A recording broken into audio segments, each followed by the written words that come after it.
ハレルヤ。皆様おはようございますじゃなくてこんにちはですね。こんにちは。今日も8月最後の主日礼拝に来てくださった皆さん一人一人を心から祝福します。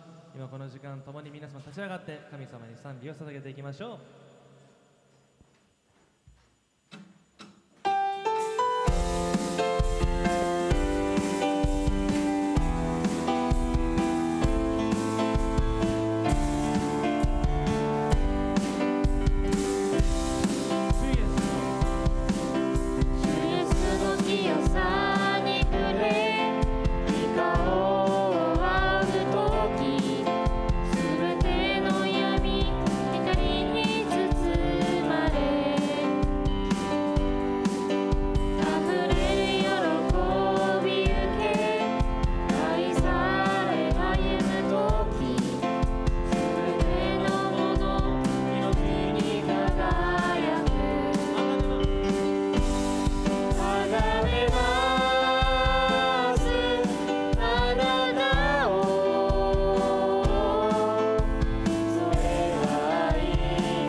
そ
賛美していきます。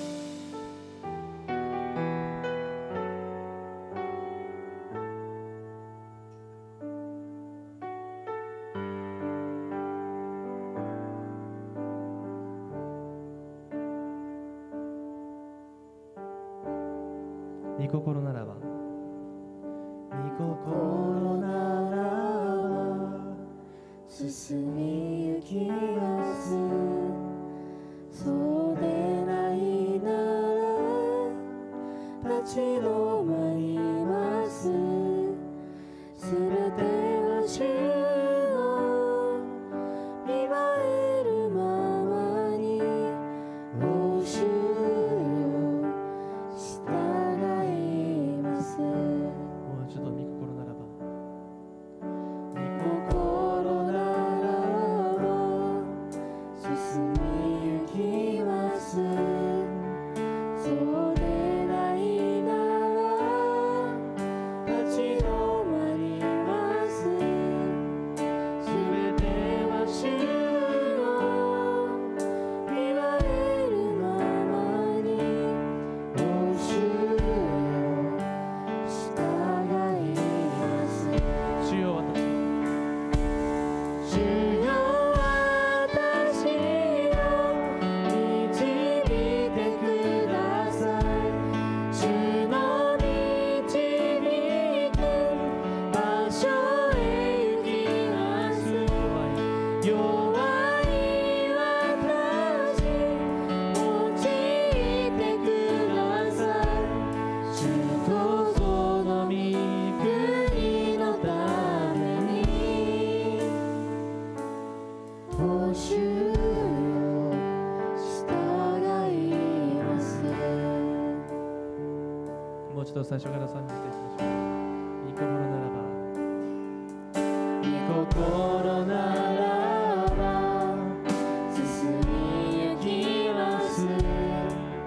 そうでないなら立ち止まります。すべては主を見舞えるままに、お主よ従います。主よ私は主よ私を導いてください。主の導く場所へ行きます。弱い私用いてください。主とその御国のために、もう一度主よ私を主よ私を導いてください。主の導く場所へ行きます。弱い私用いてください。主とその御国のために、お主よ従います。最後にもう一度主よ私を主よ私を導いてください。主の導く場所へ行きます。弱い私用いてください。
私は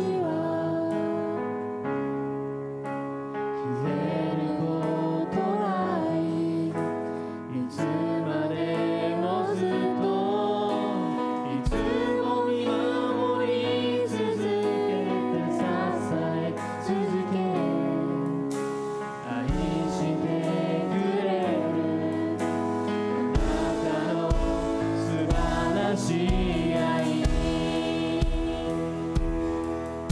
もう一度最初から賛美していきましょう。どんな痛みもどんな痛みも辛さも味もあなたは受け入れられた。自分を捨てるほどに私たちを愛された。あなたの瞳にあなたの瞳に私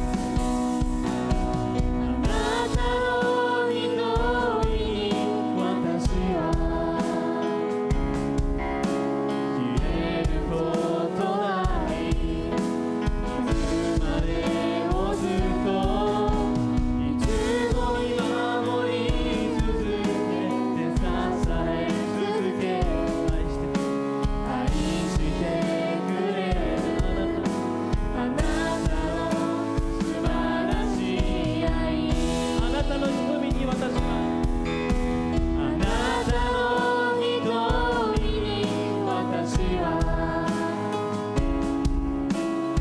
えることない、いつまでもずっといつも見守り続けて支え続け愛してくれるあなたの素晴らしい愛。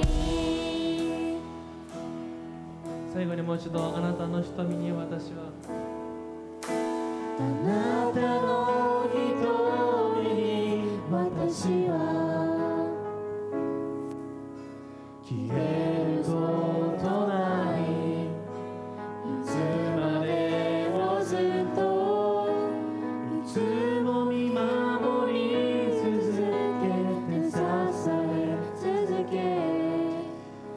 愛してくれるあなたの素晴らしい愛。どうぞ座ってください。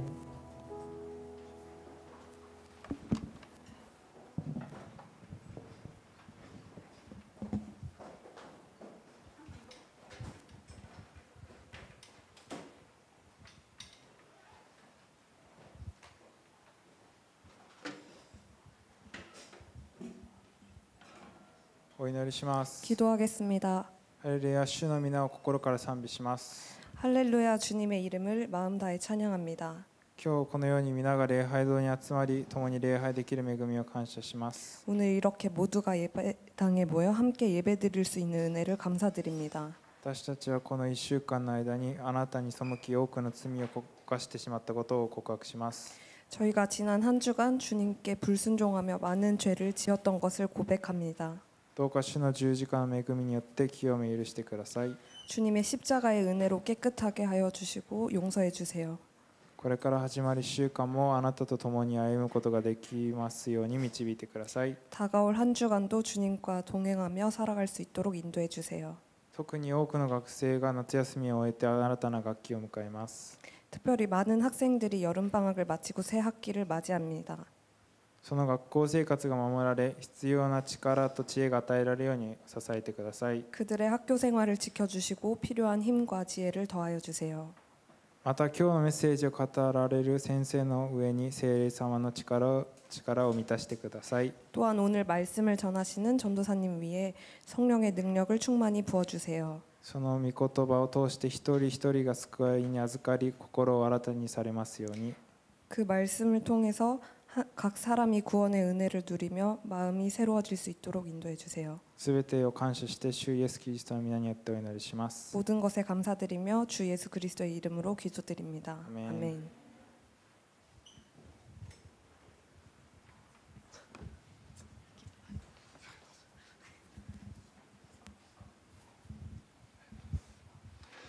こんにちは。 안녕하세요. 何人かはお久しぶりですかね。 뭔가 오랜만에 만나는 느낌이네요. お久しぶりです。 오랜만입니다, 여러분. 夏休み明けでね、ちょっとみんなんかうつ状態かもしれないけど、ちょっとブルーな気持ちになってるかもしれないけど、 이제 여름방학도 끝나서 다들 좀 우울한 그런 좀 기분이 들지 몰라도 頑張っていきましょ 우리 다들 같이 힘냅시다. う。はい、今日のタイトルはすべて見ておられるイエス様っていうねタイトルついてます。 오늘 주제는 예수님, 모든 것을 보고 계시는 예수님으로 잡았습니다. ね、まだまだペテロシリーズ続いてますね。 아직까지 이 베드로 시리즈 계속되고 있습니다. 今日のメッセージ入っていく前にちょっとね写真見せたいと思います。 오늘 설교 들어가기 전에 사진 하나를 보고 시작하고자 합니다. これ首ババ知ってる人どれぐらいいます？ 쿠비바바 알고 있는 사람 있나요? ゼロ？ 아무도 없나요? 日本の高校では今流行ってるって聞きましたけど、 지금 일본 고등학교에는 꽤 유명하다고 들었는데 知らないですか？ 다들 아는 사람 없을까요? 知ってても恥ずかしくて手挙げてない人もいるかもしれない。 뭐 알아도 좀 창피해서 손 안 드는 친구 있을까요? この人ね、俺の1個下なんですよ。 이 사람은 전도사님보다 한 살 아래예요. 26か25ですね。 아마 25, 26? で、19歳からデビューしてるんですけど、 19살 때 데뷔를 했는데 この前ね初武道館だったんです。 이 요즘에 최근에 그 일본武道館에서 みんなポ 콘서트를 カーン 했어요. ポカーンっていう顔してるけど分かるかなこの凄さが。 이 대단함을 공감할 수 있나요, 여러분? アーティストがなんかとりあえず武道館目指すんですよみんな。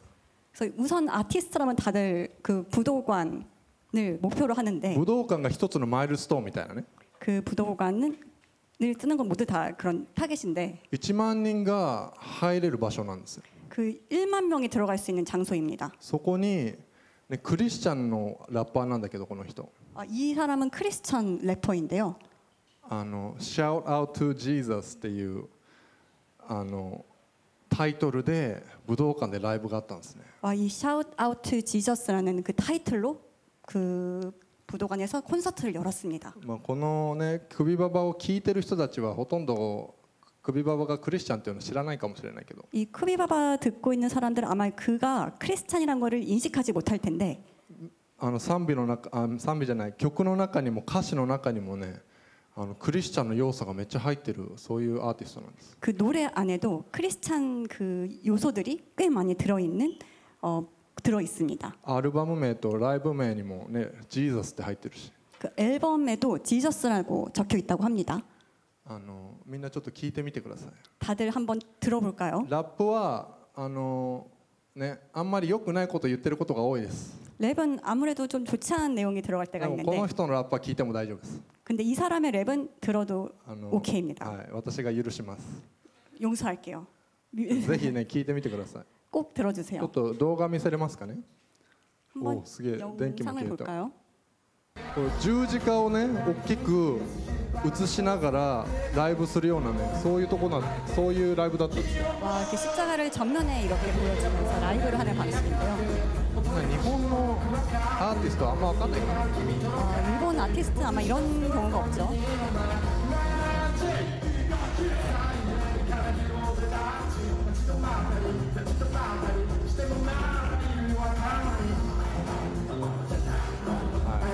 これぐらいにしときます。ありがとうございます。ぜひね聞いてみてください。クビババ。 꼭 여러분 쿠비바바 한번 今 들어보세요. 来てるアーティストです。 정말 지금 인기가 많은 아티스트입니다. はい。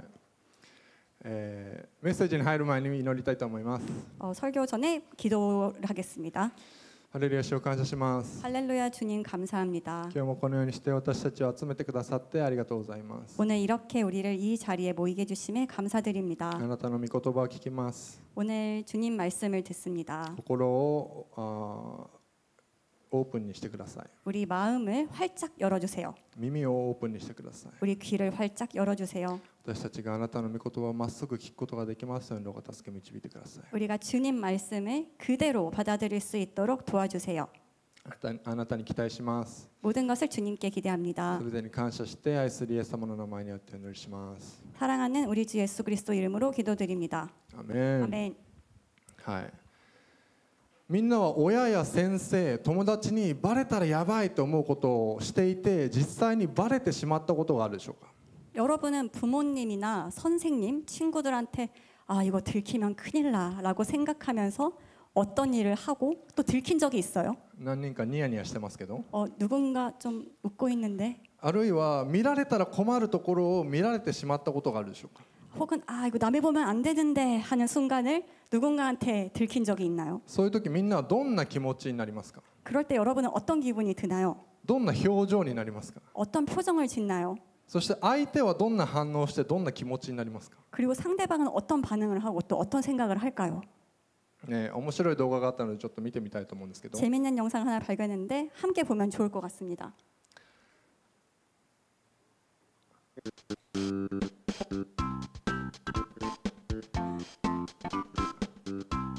なんかスリッパ食べちゃってますね。 이 슬리퍼를 먹어버렸네요.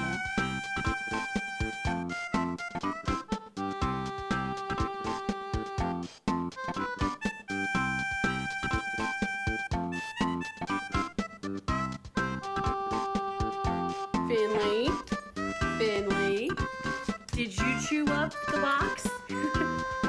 Did you chew on the box?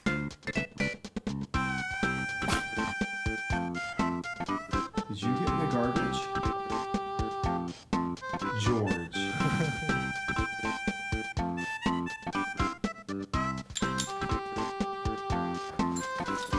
Now you want to play? This isn't playtime. はい。こういう動画って大体撮影者がね悪い言葉を言ってるんで悪い言葉言ってない動画を探すのが難しかったんですけど、 보통 이런 영상을 혼내기 때문에 좀 안 좋은 말을 많이 하는데 좀 안 좋은 말 없는 거를 고르나 좀 힘들었어요. ね、やばいことをバレたらその人に顔向けできないんですよね。 그런 들키면 큰일 날 일을 들키게 되면 이를 본 사람한테 얼굴을 들 수 없게 되죠. やってしまったと思って隠れたくなるんです。 아 이거 큰일 났다, 망했다 하면서 숨고 싶어집니다. もう話した内容かもしれないですけど、俺はみんなぐらいの時に受験勉強シーズンに付き合い始めた人がいました。 예전에 이야기했을 수 있지만 제가 여러분 정도 나이였을 때 입시 공부를 하던 타이밍에 사귀기 시작했던 사람이 있습니다. もう受験勉強しないといけないのに彼女に会っていたんですね。 공부에 집중해야 될 시기인데 그 여자친구를 만나러 갔어요. そしてそれを親に伝えていなかったんです。 물론 부모님한테 말하지 않았습니다. 普通に考えてそんなことしてる場合じゃないからですよね。 당연히 공부에만 집중해야 될 때였으니까요. 勉強に集中しないといけなかったからです。 그래서 그때는 공부에 집중을 했어야만 했습니다. でもある日自習室に行ってくるって言ってね、なんか図書館とかそういう勉強するところに行ってくるって言って自習室の近くのカフェで彼女と会っていました。 그래서 부모님한테는 아 나 독서실, 나 스카 갔다 올게 하고서 사실 독서실 근처 카페에서 여자친구를 만났어요. そしたらそれを妹に見られたんですね。 근데 그 장면을 여동생이 발견해 버렸어요. で親にチクられました。 그리고 부모님한테 일러 바쳤죠. もうどうしようって思いましたね。 저는 속으로 아 어떡하지? 受験生なのに 아 나 수험생인데 彼女に会ってる。 아 이 여자친구 있다는 しか 거 も知らなかった親それを。 그것도 부모님 몰랐어. もう殺されるって思いました。 난 죽었다라고 생각했습니다. その後親がどんな反応していたかあんま覚えてないですけど、 그 후 부모님이 어떤 반응을 했는지 잘 기억나지 않지만 俺は動画の犬みたいな感じになっていたと思います。 아마 저는 그 영상 속 강아지 같은 모습이었어요. もうなんかすいませんって 아 죄송해요라고 顔見れないですっ 이 얼굴을 들지 못하는 상태였죠. て、ね、なってたと思います。 라고 생각합니다. 実は今日の聖書箇所でもそんな出来事が起こるんですね。 사실 오늘 우리가 살펴볼 성경 말씀에도 비슷한 일이 일어납니다. ペテロが絶対バレたらまずいことをイエス様に見られてしまう場面です。 베드로가 절대로 들키면 안 되는 일을 예수님께 들키는 장면입니다. イエス様はそれを見たときにどんな反応をされたでしょうか。 예수님은 그것을 보셨을 때 어떤 반응을 하셨을까요? 御言葉を読んでいきたいと思います。 말씀 읽겠습니다. せーの。彼らはイエスを捕らえ引いていき大祭司の家に連れて行った。 그러나 ペテロは遠く 베드로는 離れてついてい 멀찌감치 った 떨어져 뒤따라갔습니다. 人々が中庭の真ん中に火を焚いて座り込んでいたのでペテロも中に混じって腰を下ろした。するとある召使いの女が明かりの近くに座っているペテロを目にしじっと見つめていった。 이 この人 사람도 もイエスと 예수와 一緒にい 함께 ました。 있었습니다. しかしペテロはそれを否定して、いや、私はその人を知らないと言った。しばらくして他の男が彼を見ていった。あなたも彼らの仲間だ。しかしペテロはいや違うと言った。それから1時間ほど経つとまた別の男が強く主張した。確かにこの人も彼と一緒だった。ガリラヤ人だから。しかしペテロはあなたの言っていることはわからないと言った。するとすぐ彼がまだ話しているうちに鶏が鳴いた。主は振り向いてペテロを見つめられた。ペテロは今日鶏が鳴く前にあなたは3度私を知らないと言いますと言われて主の言葉を思い出した。そして外に出て行って激しく泣いた。前回はイエス様がペテロに対してあなたは私を3回知らないと言いますというねふうに教えられる場面からメッセージを取り継いだと思います。지난번에 예수님께서 베드로한테 너는 나를 3번 부인할 것이다라고 말씀하신 장면을 설교에서 이야기했습니다. 今日はその聖書箇所の20節後、ね、実際にそれが起こってしまう場面なんですね。 오늘은 그로부터 20절 뒤 실제로 그 일이 일어난 장면을 다루고 있습니다. 今日その間の部分は読みませんが、話の流れをつかむためにちょっと簡単に説明したいと思います。 오늘 그 사이 부분은 읽지 않겠지만 그 이야기 흐름을 이해하기 위해서 간단히 정리하겠습니다. イエス様はいつものようにオリーブ山に行って弟子たちに誘惑に陥らないように祈りなさいと言われました。 예수님은 평소처럼 감람산에 가셔서 제자들한테 시험에 빠지지 말게 기도해라라고 말씀하셨습니다. イエス様ご自身は少し離れてひざまずき、自分の願いではなく父の御心がなりますようにと汗が血のようになりながら苦しみもだえながら祈られます。 예수님 자신은 조금 떨어진 곳에서 무릎을 꿇고 내가 원하는 대로가 아닌 아버지의 뜻대로 되기를 원합니다라고 땀이 핏방울이 될 정도로 고통스럽게 기도하셨습니다. そしてイエス様が祈り終えて弟子たちのところに戻ると、弟子たちは悲しみの果てに眠り込んでしまっていました。 기도를 마치고 제자들한테 오셨을 때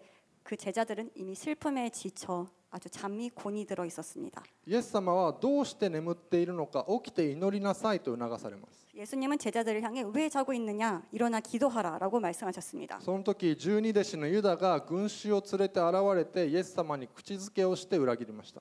그때 12제자 중 하나인 유다가 무리를 데리고 와서 예수님께 입을 맞추면서 그를 배신했습니다. ペテロが剣で剣で大祭司のしもべの耳を切り落としましたが、 그 베드로가 칼을 들어서 대사장의 부하인 귀를 잘라버렸지만 イエス様はそれを止めて癒されました。 예수님은 그것을 멈추시고 그 상처를 고쳐주셨습니다. そして捕らえに来た祭司長たちや守護にもう抵抗することなく捕らえられたんですね。 그리고 예수님은 그를 잡으러 온 사람들에게 아무런 저항하지 않고 붙잡히셨습니다. イエス様が抵抗もせずに捕らえられると、弟子たちは皆イエス様を捨てて逃げてしまったと聖書には書いてあります。 그때 성경은 그 저항하지 않은 예수님을 보면서 모두 예수님을 버리고 도망갔다라고 성경에 적혀 있습니다. ペテロは少し距離を置いてついていきましたけど、この時イエス様は3年間も一緒にいた、ね、弟子たちに見捨てられてしまったことになります。 그래서 베드로는 멀리서 따라가긴 했지만 예수님은 결국 3년 동안 함께 하신 그런 제자들에게 버림을 받게 된 것입니다. 日本では中学校が3年間、高校が3年間ですよね。 일본은 중학교가 3년, 또 고등학교가 3년이죠. どうですか、1年生の時からずっと一緒にいるような親友たちから卒業間近に裏切られるんです。 어떨까요? 정말 그 1학년 때부터 정말 늘 함께했던 가장 친한 친구가 졸업을 앞두고 여러분을 배신한다면요. 見捨てられるんです。 정말 그런 관계를 다 버림을 받은 것입니다. もう相当の痛み、悲しみ、怒りですよね。 그건 엄청난 고통이자 슬픔이자 분노이겠죠. そしてこれはそれだけじゃないんです。 하지만 이건 그뿐만이 아닙니다. ユダは祭司長たちにイエス様を売って、 유다는 예수님을 돈 받고 팔아넘겼고, ペテロはイエス様の見えるところでイエス様のことを知らないって言うんです。 베드로는 예수님 눈앞에서 나는 저 사람 모릅니다라고 했습니다. イエス様はそうなることをすでに知ってたんですけど、3年間ずっと一緒にいた親友が自分を誰かに売るのを想像してみてください。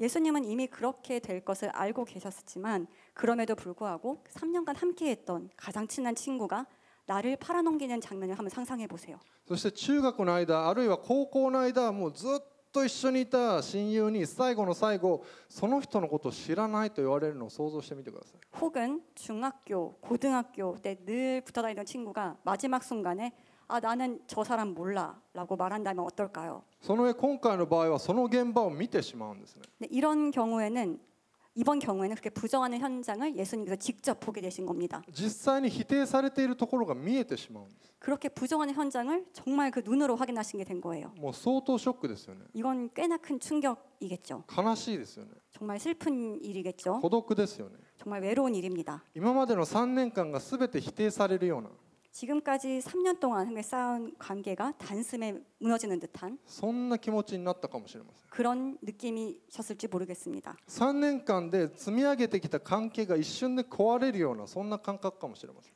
3년 동안 함께 쌓아온 관계가 이렇게 한 번에 무너지는 듯한 느낌이었을 것입니다. 俺も学生時代親友と呼べる人たちとは捨ててしまったり捨てられてしまったりとかいろんなことがありましたけど 저도 학생 시절 절친이라고 생각했던 아이들과 관계를 끊어버리거나 또 끊어져 버린 일들이 있었습니다. パワーウェブの中にもこれと似たような経験をしたことがある人がいるかもしれません。 아마 파워웨이브 중에서도 비슷한 경험을 한 친구들이 있을지 모르겠어요. 誰にも言えないようなそんな苦しみを通っている人がいるかもしれません。 누구에게도 말할 수 없는 그런 아픔을 겪은 사람들이 있을지 모르겠습니다. イエス様は33年間人間として生きられたので 예수님은 33년간 사람으로 사셨기 때문에 みんなのその痛みに共感できる方なんですね。 우리의 그 아픔에 공감할 수 있는 분이십니다. それをぜひ覚えてほしいなと。 그걸 꼭 기억해 주었으면 합니다. 逆にその人のことを知らないと言ったのがバレたペテロのことも考えてみてください。 이제 반대로 나는 예수님을 모른다라고 말해버리고 그걸 또 들켜버린 베드로의 입장도 한번 생각해 봅시다. その現場を見られたペテロのことも考えてみてください。 그 현장을 들켜버린 베드로의 입장 말이죠.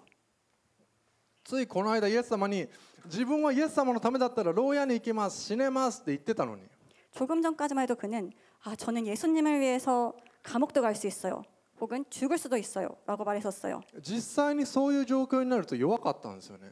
하지만 그런 실제 상황에 닥치자 그는 너무나 약했습니다. 聖書にはペテロが激しく泣いたと書いてあります。 성경에서는 베드로가 밖으로 나가 한없이 울었다고 기억합니다. もう想像できない罪悪感ともう絶望と悲しみがもう押し寄せてきたと思います。 그에게 상상할 수 없는 죄책감, 절망, 슬픔이 한꺼번에 밀려왔을 것입니다. 最初ペテロは剣を持ってイエス様のために戦おうとしました。 처음 베드로는 칼을 들고 예수님을 위해 싸우려고 했습니다. でもそれはイエス様の望まれる形ではなかったんですよ。 하지만 그것은 예수님이 원하시는 모습이 아니었죠. 相手はイエス様に襲いかかろうとしている人たちなのに 상대는 예수님을 공격하려고 하는 사람들임에도 イエス様はその人たちと戦おうとはされませんでした。 예수님은 그러한 사람들과 싸우려 하지 않았습니다. むしろご自分の弟子が怪我させた敵を癒されました。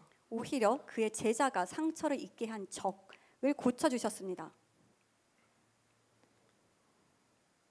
ね、捕まえようとしてくる相手に対して、ね、抵抗されませんでした。 그 체포하려고 다가오는 상대에 대해서도 저항하지 않으셨습니다. だから弟子たちは逃げたんですよね。 그래서 제자들은 모두 도망갔습니다. イエス様を守ろうと敵にね剣を振り回したペテロでしたが 예수님을 지키려고 그 적에게 칼을 휘두른 베드로였지만 武力なしにはイエス様のそばにいることができませんでした。 무력 없이는 예수님 곁에 있을 수가 없었습니다. もしイエス様がね武装闘争、ね、戦いの道を選ばれていたら 혹시 예수님이 무장투쟁 그 싸움의 길을 선택하셨으면 ペテロは誰よりも勇敢に戦い命も惜しまなかったかもしれません。 베드로는 그 누구보다 용감하게 싸우고 목숨을 아까워하지 않았을지도 모릅니다. でも理由もわからないまま苦しみを受け入れてイエス様に従う準備までできていなかったんですね。 하지만 이유를 알 수 없이 고통을 받아들이고 또 예수님을 따라가는 것까지는 준비가 되지 않았습니다. もう訳のわからない苦難ほど苦しいものはないからです。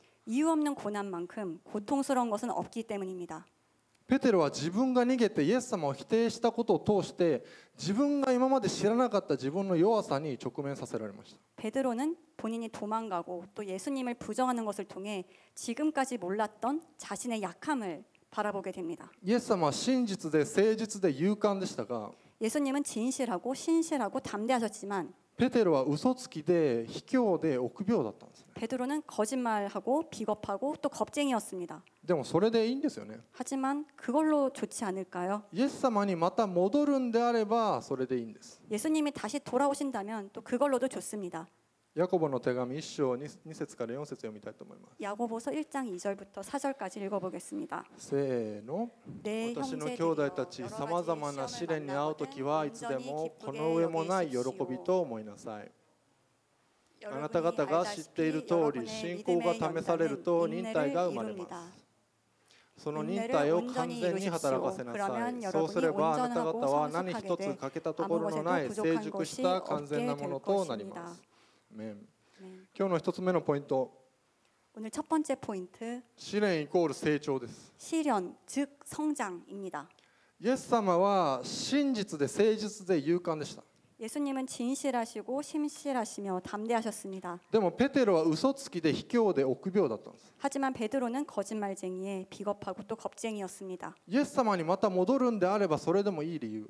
다시 예수님께 돌아오기만 한다면 그것으로 충분했습니다. それは挫折を通して試練を通して自分が今どこにいるかが分かるからです。 그건 좌절과 시험을 통해서 내가 어디에 서 있는지를 알게 되기 때문입니다. 自分が今どういう状態なのかが分かるからです。 내가 어떤 상황인지를 바로 알 수 있게 되기 때문입니다. そしてそれらを通してさらに成長することができるからです。 그리고 그것들을 통해 성장할 수 있기 때문입니다. でも必ずイエス様に戻らないといけないんですよね。 하지만 반드시 예수님께 돌아와야 합니다. ペテロはその挫折の後もイエス様に戻ることができましたが、 베드로는 그러한 좌절 뒤에도 예수님께 돌아올 수 있었지만 ユダはそうすることができなかったんです。 유다는 그렇게 하지 못했습니다. ペテロはその後復活されたイエス様に会ってもう一度使命に従う勇気が与えられました。 베드로는 부활하신 예수님을 다시 만나 다시 사명을 따를 용기를 얻었습니다. 信仰が回復しました。 그 믿음이 회복되었습니다. 聖霊を受けて恐れや迷いが消えて大胆に宣教しました。 성령을 받아 두려움과 방황이 사라지고 담대히 복음을 전했습니다. でもユダは自分のしたことを後悔し首を吊ったと聖書に書いてあるんです。 그러나 유다는 자신이 한 일을 후회하고 목을 메어 죽었다고 성경에 나와 있습니다. 人生にはね試練がつきものです。 우리 인생에는 시험이 늘 따라옵니다. 挫折がつきものです。 좌절도 늘 따라옵니다. でも試練挫折にはグッドエンドかバッドエンド、この2つのどちらかしかないんですね。 하지만 시련, 좌절 끝은 딱 두 가지입니다. 좋은 엔딩이냐 혹은 나쁜 엔딩이냐. ペテロはそれを神様によってイエス様と共にポジティブに持っていくことができました。 베드로는 하나님과 함께 예수님과 함께 그것을 긍정적인 방향으로 바꿀 수 있었습니다. でもユダはそうすることができなかった。 그러나 유다는 그렇지 못했습니다. イエス様はペテロにそのようなことが起こることをあらかじめ知らせながら立ち直ったら兄弟たちを力づけてやりなさいと言われました。 예수님은 베드로에게 그러한 일이 일어날 수 있음을 미리 알려주시면서 네가 돌이킨 후에는 내 형제들을 굳세게 하라라고 말씀하셨습니다. ペテロは立ち直った後、実際にリーダーとして福音を述べ伝え人々を救いに導きました。 베드로는 회복된 뒤에 복음을 전하는 리더가 되었고 많은 사람들을 구원으로 이끌었습니다. 悔い改めて救いの恵みに感謝して福音宣教の忠実な働き人になりました。 그는 회개하고 구원의 은혜에 감사하며 복음 전파에 충성된 일꾼이 되었습니다. ペテロの失敗は自分の弱さを認識して神様だけにより頼んで殉教も恐れずに福音を伝えていくための原動力となったんです。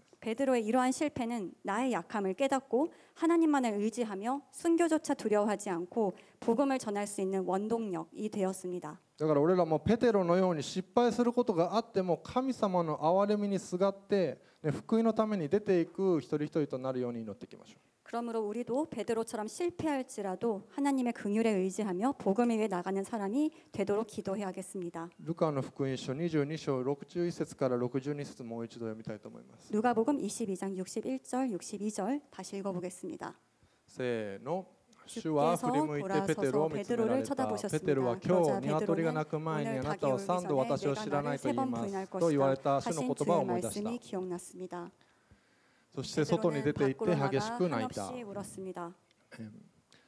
2番目のポイントは愛の眼差しです。 두 번째 포인트는 사랑의 눈길입니다.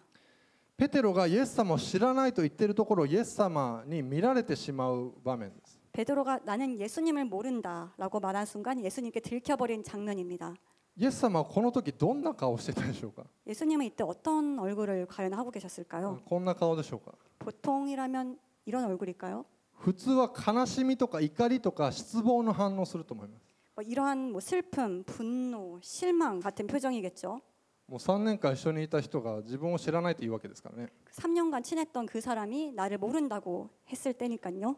でもイエス様は違ったと思いますね。 하지만 예수님은 달랐습니다. その眼差しは愛に満ちた眼差しだったと思います。그 눈길은 사랑으로 가득 찬 눈길이었습니다. その眼差しは心を指す眼差しでした。 그 눈길은 마음을 찌르는 눈길이었습니다. イエス様の視線はペテロに罪を突きつけました。 예수님의 시선은 베드로에게 죄를 드러내 보이게 하셨습니다. 律法がね、このルールとかが罪を明らかにするように、 율법, 이러한 룰, 이 죄를 드러나게 하듯이 イエス・キリストの眼差しはペテロに自分が何をしたかを気づかせたんですね。 예수 그리스도의 눈길은 베드로에게 네가 지금 무슨 일을 하고 있는지를 깨닫게 했습니다. ペテロはイエス様を否定したその場で深い罪悪感に突き動かされて涙を流しました。 베드로는 예수님을 부인한 그 자리에서 깊은 죄책감에 휩싸여 눈물을 흘렸습니다. これは心を突き刺す眼差しでした。 이것은 마음을 찌르는 눈길이었습니다. 完全に清いイエス様だけがそれをすることができます。 완전히 거룩하신 예수님만이 하실 수 있는 것이었습니다. そしてその眼差しは心を癒す眼差しでもありました。 또한 동시에 그 눈길은 마음을 치유하는 눈길이기도 했습니다. 神様は罪を見過ごすことはされないですけど、 하나님은 죄를 눈감아 주시지는 않지만 同時に愛を持って罪人を招かれるお方ですね。 동시에 사랑으로 죄인을 부르십니다. アダムとエバに衣を与えられたように、 아담과 하와에게 옷을 지어 주신 것처럼 着るものを与えられたように、 그런 입는 것을 주신 것처럼 イザヤに罪の許しを宣言されたように、 이사야에게 죄 사함을 선포하신 것처럼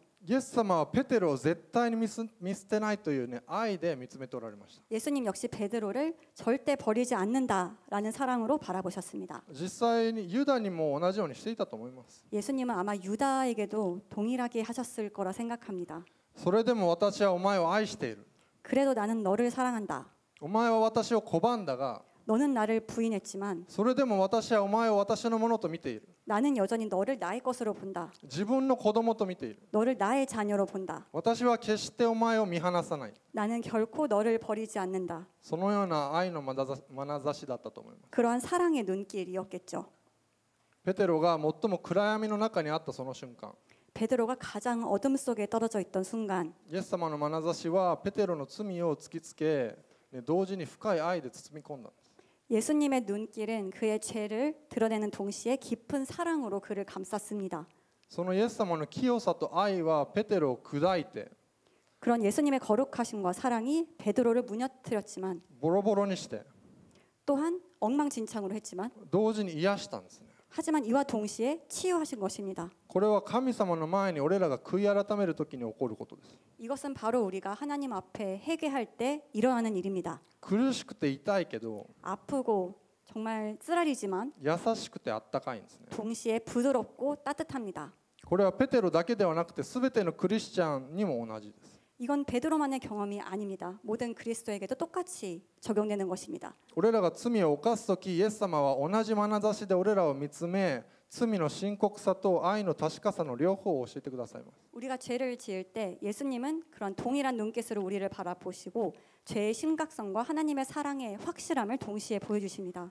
イエス様は俺らが調子いいときも悪いときも、 예수님은 우리가 잘 나갈 때도 또 무너질 때도 賛美しているときも罪を犯しているときも、 찬양할 때도 또 죄를 지을 때도 幸せなときも辛いときも、 행복할 때도 고통스러울 때도 俺らのことを同じ愛の眼差しで見てくださっています。 항상 같은 사랑의 눈길로 우리를 바라보고 계십니다. その変わらない神様の愛の中を生きるパワー部一人一人となるように祈っていきましょう。 그렇게 변함없는 하나님 사랑 안에서 살아가는 파워웨이브 한 명 한 명이 되길 기도합시다. そしてその愛の中、イエス様の愛の眼差しの中を生きるときに、 그리고 그 사랑 안에서 예수님 사랑의 눈길 안에서 살아갈 때 俺らも隣の人を愛の眼差しで見ていくことができるように祈りましょう。 우리도 옆에 있는 사람을 사랑의 눈길로 바라볼 수 있게 되기를 기도합시다. 今賛美と祈りの時間に入っていきたいと思います。 찬양 또 기도하겠습니다.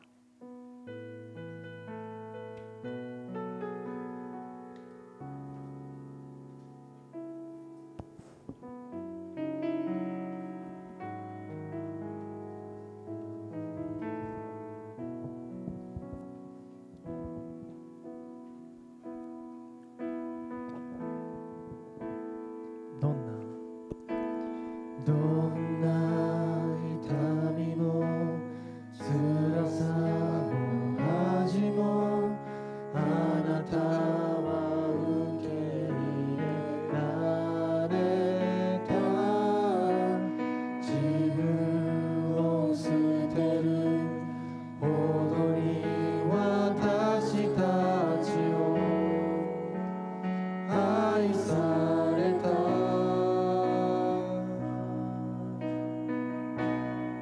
なたの瞳にあなたの瞳に私は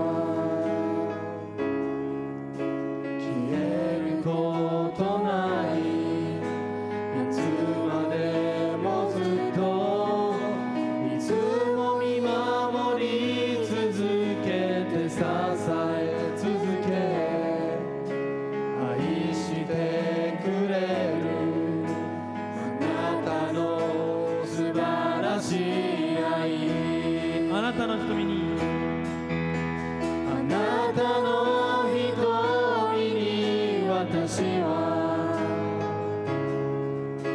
消えることないいつまでもいつまでもずっといつも見守り続けて支え続け愛してくれるあなたの素晴らしい愛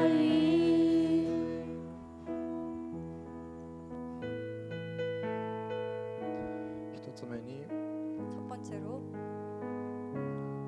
ペテロが自分の弱さを知ったように俺らも失敗や挫折を通して自分の限界を知ります 베드로가 실패했지만 우리도 그 좌절을 통해서 예수님의 사랑을 알아갈 수 있도록 でもイエス様はその試練を用いて俺らを成長させ信仰を成熟させてくださるお方なんですね 예수님은 그 시련을 통해서 우리를 성숙하게 해주시는 분입니다. 俺らが試練の中でもイエス様に立ち返り忍耐を持って歩むことができるように 우리가 그런 시련 중에서도 그 예수님을 돌아보면서 그 인내력을 갖고 걸어갈 수 있도록 ペテロのように失敗の後にも立ち直ってイエス様に従い続けるものとなるように祈っていきましょう 베드로와 같이 실패는 했지만 다시 일어나서 예수님과 같이 걸어갈 수 있는 사람 한 명이 될 수 있도록 기도합시다. 祈ります 기도하겠습니다. ハレルヤ主を感謝します賛美します主あなたが私たち一人一人を愛しておられることありがとうございます主私たちがどんな状況にあったとしてもあなたの愛は変わらないことありがとうございます主私たちはあなたのことを裏切る時もありますあなたのことを賛美する時もあります私たちが調子いい時も調子悪い時もありますけれども主あなたが変わらない愛で私たちを見つめておられることありがとうございます主私たちがその信仰に立って本当にあなたのその眼差しの中で生きていく一人一人となりますのでお助けに導いてください主どうか私たちがあなたの愛をもっともっと知っていくようにどうか助けに導いてください日々日々あなたの愛をさらに本当に少しずつ知っていくことができるように助けに導いてください私たちが本当に自分のことをどうしようもなく思うときにあなたに立ち直ることができるように何か失敗してしまったときにもあなたを裏切るようなことをしてしまったときにもあなたに立ち直ることができるようにお助けに導いてください私たちが本当に誰も自分のことを愛してくれないと思うような時でも本当に誰も私のことを認めてくれないと思うような時でもあなたは私たちを愛しておられることあなたは私たちを認めておられることありがとうございます私たちがその信仰に立ってその愛の中で生きる私たちとなりますのでお助けに導いてください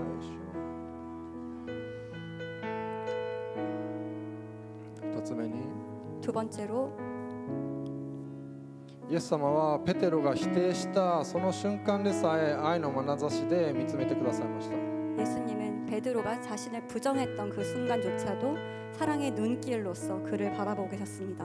俺らも罪や弱さの中にあるときその眼差しで罪を示し同時に深い愛で包んでくださることに感謝しましょう 우리도 그런 죄와 약함 속에 있을 때에도 그러한 어떤 그 눈길과 그런 것을 그 눈길을 통해서 그 죄를 들어주시는 것을 기억하면서 또 또한 그 하나님의 그런 어떤 깊은 사랑에 있다는 것을 기억하면서 감사할 수 있도록 하여 주시옵소서. イエス様はその変わらない愛の中で生きることを選んで 예수님은 그런 변치 않는 사랑 가운데 살아가시는 것을 택하셨고 隣人にも同じ愛の眼差しで見つめて 그 옆에 있는 사람에게도 동일한 사랑의 눈길을 볼 수 있도록 하여 주시옵시고 受け止められるように祈っていきましょう 또 그들을 있는 그대로 받아들일 수 있도록 저희를 인도하여 주시옵소서. 祈りましょう 기도하겠습니다. ハレルヤ主を感謝します賛美します主よあなたがペテロのその裏切りの時でもあなたの愛は変わらなかったことありがとうございます主よ私たちがそのあなたの愛の眼差しをいつも覚えることができるようにどうか助けてください俺らも罪の弱さの中にあ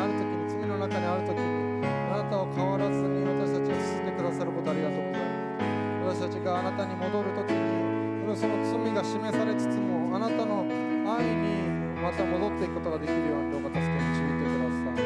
主はあなたのその変わらない愛の中で私たちが毎瞬間生きることができますように助けてください。そしてその愛を受け取るときに私たちが今度は隣人、その周りの人たちを同じ愛の目線で同じ愛の眼差しで見ていくことができるように助けて導いてください。私たちが本当に失敗したとしても本当にどうしようもないと思うとしてもあなたの愛を思い出して本当に周りの人たちが人間的に見たら本当に失敗してしまうような時でも私たちが愛の眼差しで見ていくことができますように助けて導いてください。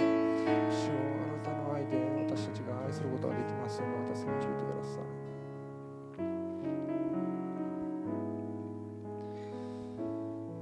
ハレルヤ主を感謝します。 할렐루야 주님 감사드립니다. 主よ私がペテロです。 주님 내가 베드로입니다. 私があなたを裏切ります。 내가 당신을 배신했습니다. 私にその弱さがあります。 나에게 그런 약함이 있습니다. しかしあなたは私たちを変わらず受け止めてくださることありがとうございます。 그럼에도 불구하고 우리를 있는 그대로 받아주심에 감사드립니다.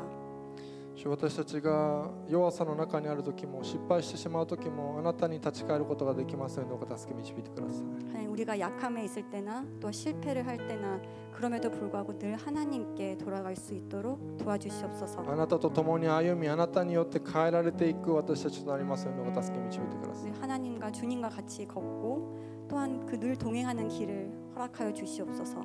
あなたに会って試練をも成長の機会とさせてください。 정말 주님께 만나서 그런 시련이 우리의 어떤 성장이 될 수 있는 기회로 바꿔 주시옵소서. その試練を通して苦しさを通して難しさを通して私たちがさらにあなたのようになっていくことができますようにどうか助け導いてください。 그런 시련 통해서 어려움을 통해서 우리가 정말 주님을 점점 닮아갈 수 있도록 인도해 주시옵소서. 私たちがあなたに戻ってあなたの御言葉に戻って 우리가 늘 하나님께 돌아가고 늘 말씀 안으로 돌아가고 すべてのことをポジティブに持っていくことができますようにどうか助け導いてください。 모든 것들을 긍정의 힘으로 저희가 바꿔나갈 수 있도록 도와주시옵소서. 主よあなたに期待します。 주님께 기대합니다. すべてに感謝して愛するイエス様の名前によってお祈りします。 모든 것에 감사드리며 사랑하는 우리 주 예수 그리스도 이름으로 기도드립니다. アメン。 아멘.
主を感謝します。 할렐루야 주님 감사드립니다. 私たちが持っているものはすべてあなたから来たものです。 우리가 갖고 있는 모든 것들은 모두 다 하나님께 받은 것입니다.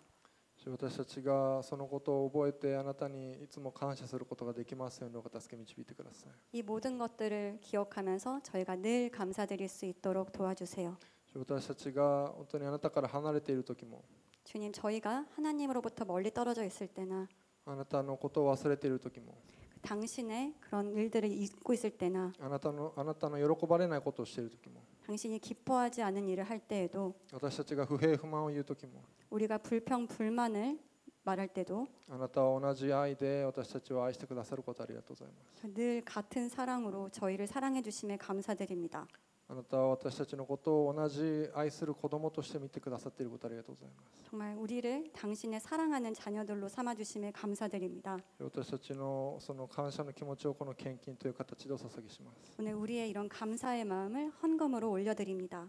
主どうかあなたの働きのために用いてください。 하나님의 그 늘 쓰시는데 사용하실 수 있도록 도와주시옵소서. 私たちが日々感謝することを忘れないようにどうか助け導いてください。 우리가 매일매일 감사함으로 넘칠 수 있도록 도와주시옵소서. すべてに感謝して、 모든 것에 감사드리며 主があなたを祝福し、あなたを守られますように。 여호와께서 내게 복을 주시고 너를 지키시기를 비노라. 主が御顔をあなたに照らし、あなたを恵まれますように。 여호와께서 그 얼굴을 내게 비추시고 내게 은혜 베푸시기를 비노라. 主が御顔をあなたに向け、あなたに平安を与えられますように。 여호와께서 그 얼굴을 너를 향해 드시고 내게 평강을 주시기를 비노라. 主イエスキリストの皆によって祈ります。 주 예수 그리스도 이름으로 기도드립니다. アメン。 아멘.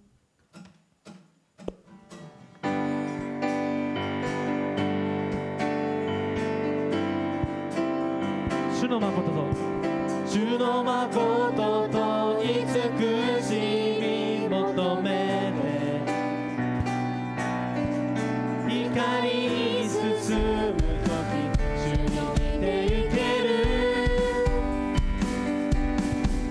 光の中主がくださる自由で立ち返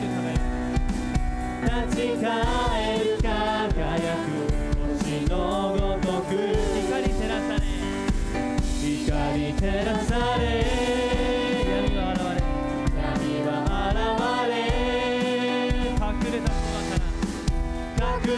た戸から引き離される光で起きよ光で起きよ闇は消え去り光なる主と共に歩もう光照らされ闇は現れ隠れた戸から引き離される光で起きよ闇は消え去り光なる主と共に歩もう光なる主と共に歩もうアメン。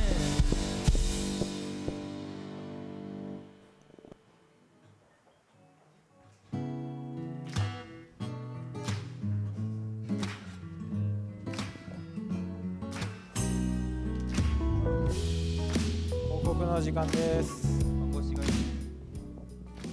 광고시간입니다. 一つ目は今日の分岐は QT の分かち合いをします。 네, 분급시간에 큐티 나눔을 합니다. 自分の QT を持ってきた人はそれを使って持ってない人はコピーを配ります。 자신의 8월 호 큐티본을 열어주시고 있는 사람은 사본에 납부해주세요. 次に QT をしてスタバ以降の終了案内です。 그다음은 큐티하고 스벅 가자. 9月から8月まで QT をした人は文級の先生が今日の QT で文級の先生が今日 QT の確認を行います。 9월부터 8월 기간 중 큐티를 실시하시는 학생들을 담당 선생님께 큐티본을 보증하게 받습니다. 文級の先生が確認した後、来週プレゼントもらってください。 분급 선생님께 확인을 받으실 선물을 받아주세요.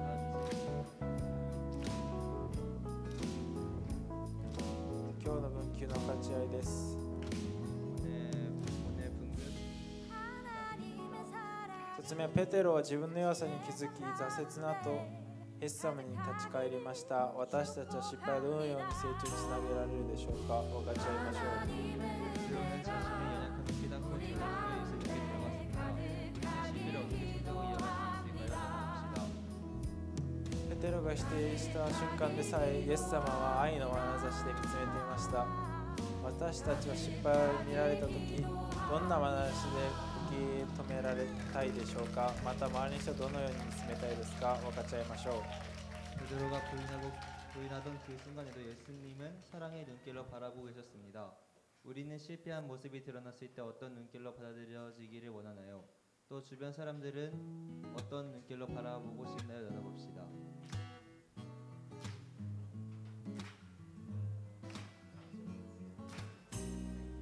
一つお知らせがあります。 이 소식이 있습니다.